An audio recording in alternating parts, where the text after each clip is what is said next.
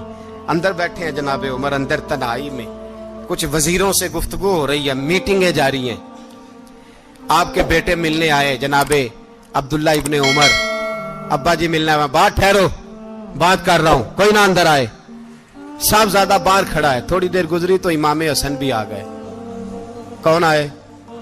آپ کو جو ملے گا امام صاحب کا نام لینے سے، وہ سردار ہیں جنتیوں، کون آئے؟ سارے بولیے امام حسن، تیری نسل پاک میں ہے بچہ بچہ نور کا، تو ہے نے نور تیرا سب گھرانہ، امام حسن آئے تو حضرت عبداللہ ابن عمر کو دروازے پہ کھڑے دیکھا، کہا امیر المومنین کہاں ہیں؟ کہنے لگے حضرت عمر کے بیٹے، کہنے لگے وہ اندر بیٹھے، کچھ میٹنگ ہو رہی ہے، اور انہوں نے کہا کوئی اندر نہ آئے، لیکن آپ جانا چاہیں تو چلے جائیں، آپ جانا چاہیں تو، تیری نسل پاک میں ہے بچہ بچہ نور، آپ جانا چاہیں تو چلے جائیں۔ تو انہوں نے کہا جب آپ باہر کھڑے ہیں تو مجھے کوئی اتنا ضروری کام نہیں، اور ابھی زور کی نماز تھوڑی دیر میں ہوگی، میں مسجد میں مل لوں گا امیر المومنین سے۔ یہ بات کہہ کہ امام حسن چلے گئے، یار اتنی بڑی بات نہیں تھی، اتنی بڑی بات نہیں تھی، وہ میرے استادوں کا بیٹا بھی آئے تو کہا ٹھیک ہے جی وہ سوئے ہوئے ہیں، کوئی غرض نہیں یار میں ٹھہر کے آ جاؤں گا، کوئی بڑی بات نہیں تھی، دیکھا جائے تو بڑی بات نہیں تھی، پر بات بہت بڑی تھی، اس لیے کہ یہ خالی حسن نہیں، یہ حسن ابن علی ہے، یہ حضرت فاطمہ کے لخت جگر۔ حضرت عمر باہر نکلے، عبداللہ ابن عمر سے پوچھا کوئی آیا تو نہیں؟ تو کہا حضور امام حسن آئے تھے۔ تو کہا پھر شہزادے کو اندر کیوں نہیں بھیجا؟ کہا میں نے کہا تھا، وہ کہنے لگے اگر امیر المومنین مصروف